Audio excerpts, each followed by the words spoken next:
Pública, y tenemos básicamente tres conclusiones que informarle a la opinión pública. Tal y como se lo había solicitado el señor presidente al consorcio de la primera línea del metro, que evaluara la posibilidad jurídica, técnica y financiera de una subterranización parcial de la primera línea del metro, ese consorcio entregó el informe al señor presidente con 5 opciones que analizó, de las cuales recomendó una, tanto por viabilidad técnica, económica y financiera, que es la extensión de la primera línea del metro de la 72 a la 100, subterránea en 3 estaciones adicionales y 3.9 kilómetros adicionales. Esa opción la recomienda el concesionario por razones jurídicas, porque considera que no modifica el objeto del contrato y tiene menos riesgos jurídicos e institucionales, no supera o no superaría una eventual adición del 50% del valor original de la concesión, y porque añadiría valor agregado en términos de que integraría mayor demanda de pasajeros servidos, cerca de 20.000 pasajeros adicionales servidos.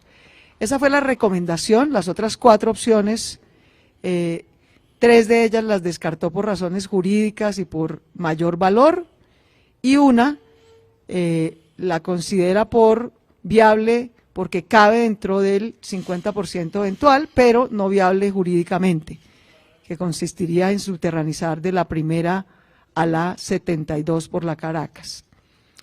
Ese es el resumen del informe que presentó a solicitud del señor presidente el concesionario chino. Evaluó 5 opciones, descartó 3, consideró hasta el final 2 y hasta el final recomendó solo una, que en su consideración cumplen los requisitos técnicos, jurídicos y financieros.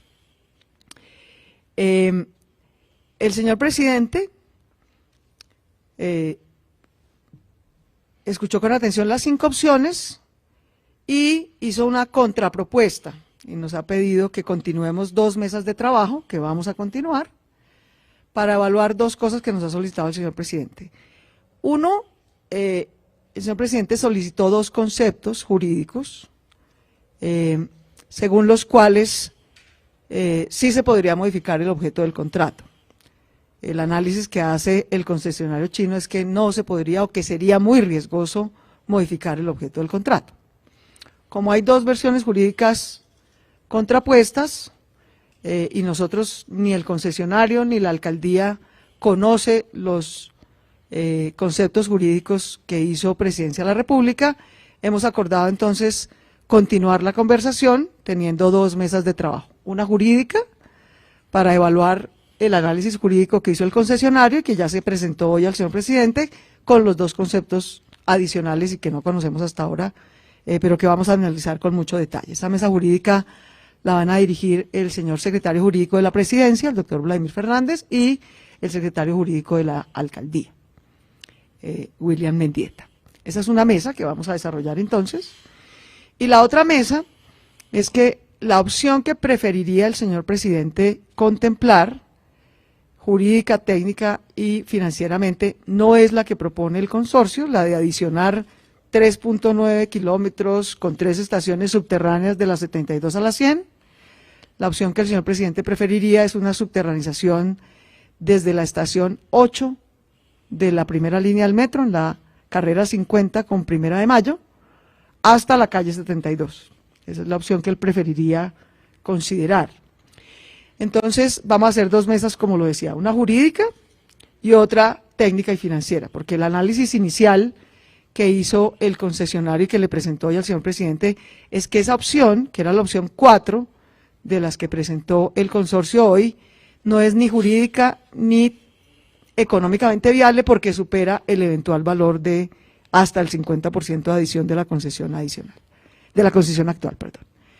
Sin embargo, el señor presidente hizo varias valoraciones, hicimos varias comparaciones de costos, aquí hay pues toda una variación de tasas de interés, de tipos de cambio, etcétera, que él nos ha pedido que volvamos a echar una segunda revisada más en detalle a ver si lográramos que por un lado cupiera dentro del 50% máximo y por otro lado que jurídicamente miremos pues que tenemos dos versiones contrapuestas.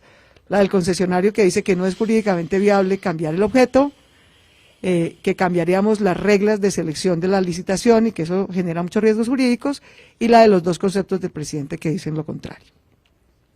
Hemos acordado entonces con el señor presidente hacer esas dos mesas, continuar ese análisis y cuando los tengamos listos, esperamos que lo más pronto posible, pues volver a reunirnos para revisarlos. Como siempre ha sido una reunión muy amable y muy afable entre todos y vamos a hacer las instrucciones que nos dio el señor presidente. Así es, alcaldesa. El interés del presidente es un interés de impacto urbanístico y por supuesto de interés público. Aquí nosotros desde el punto de vista jurídico, con los conceptos obtenidos que compartiremos con la alcaldía y con el concesionario, pues vamos a hacer este análisis a la mayor brevedad posible, con seriedad, con responsabilidad como la merita.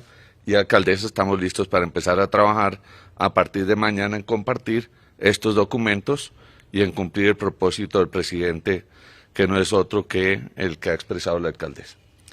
Por último, agregaría que justamente hoy, que estuvimos en la audiencia pública de priorización de proyectos estratégicos de inversión para el Plan Nacional de Desarrollo, Bogotá y Cundinamarca ratificamos nuestra solicitud al Gobierno Nacional, y se lo he reiterado nuevamente al presidente, de que en cualquier caso la prioridad de inversión nueva y adicional que solicita Bogotá y Cundinamarca al Gobierno Nacional en el Plan Nacional de Desarrollo que se va a someter a consideración del Congreso es que este año se asegure la cofinanciación del Regiotram del Norte, que empieza en Zipaquirá, pasa por Cajicá, Chía y llega hasta el centro de Bogotá, y de 3 cables adicionales. Un cable para conectar la frontera entre Ciudad Bolívar, Soacha, en la parte alta de Sierra Morena, hasta el Portal del Sur, y 2 cables del centro.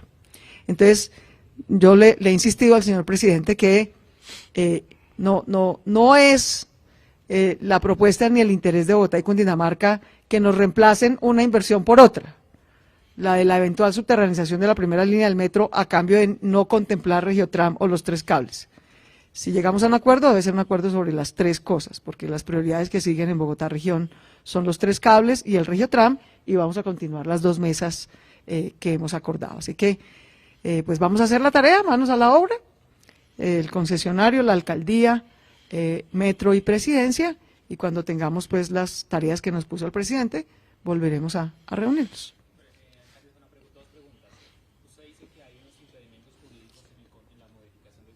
¿Qué tipo de impedimentos jurídicos? Y la segunda, en términos de modificación de ese contrato y de estudiar esas dos propuestas, una del presidente y una del consorcio, ¿qué tipo de variación en la financiación del metro habría? Hablan de incluso sobre costos de 12 billones de pesos.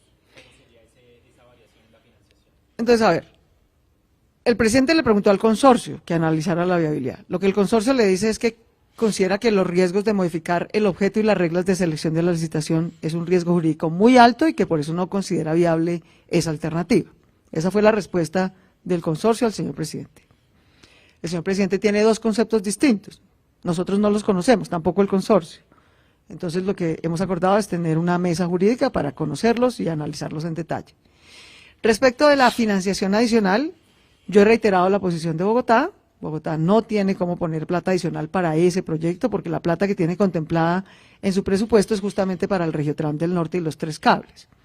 El presidente ha ratificado su compromiso de que cueste 12 o cueste 15 billones adicionales, el Gobierno Nacional los pondría completos, si hay una viabilidad jurídica para la modificación.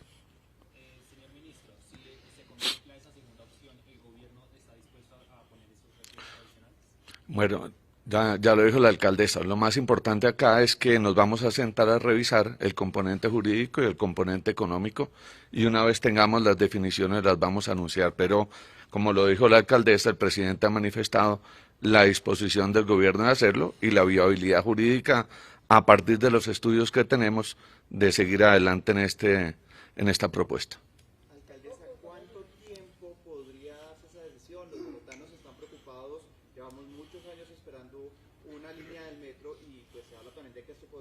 pasar en caso tal de que se modificara, que esté el metro en el tiempo estipulado. ¿Cuál sería el mensaje a los bogotanos? ¿Va a atrasarse más? ¿Qué va a pasar? El mensaje a los bogotanos es que su primera línea del metro está en construcción. Hoy a las 7 de la mañana y mañana a las 7 de la mañana se van a volver a parar 4.200 colombianos que están construyendo la primera línea del metro y que van a seguir construyendo la primera línea del metro. El contrato de la primera línea del metro está vigente, 4.200 colombianos están trabajando en esa obra, en el patio taller, en la 72, comprando predios, trasladando redes, van un 18% de ejecución y el contrato va a continuar ejecutándose. De manera que en ese sentido, tranquilidad. Ahora, en lo que el consorcio le presentó al señor presidente, aproximadamente, digamos, la información que presentó hoy es que subterranizar la Caracas de la primera a la 72, que es la opción segunda a la que le encontró viabilidad por lo menos dentro del monto máximo de extensión del contrato vigente, puede tener un costo adicional de 12 billones de pesos y un tiempo adicional de 6 años. Esa fue la información que entregó hoy el concesionario. Sin embargo, como les digo, esa no es la opción que prefiere el presidente. La opción que prefiere el presidente es que se estudie jurídica y económicamente subterranizar desde la carrera 50 con primera hasta la 72.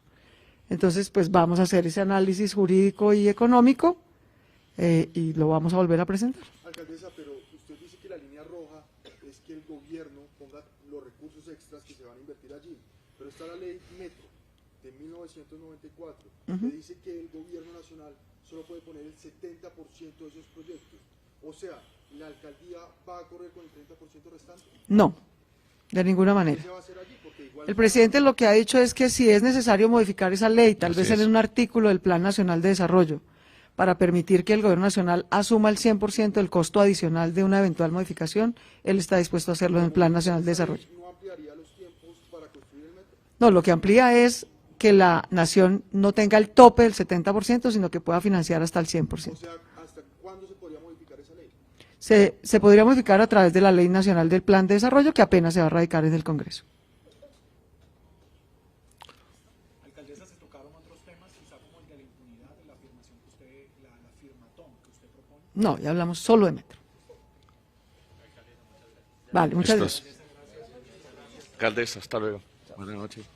Que esté muy bien, oye.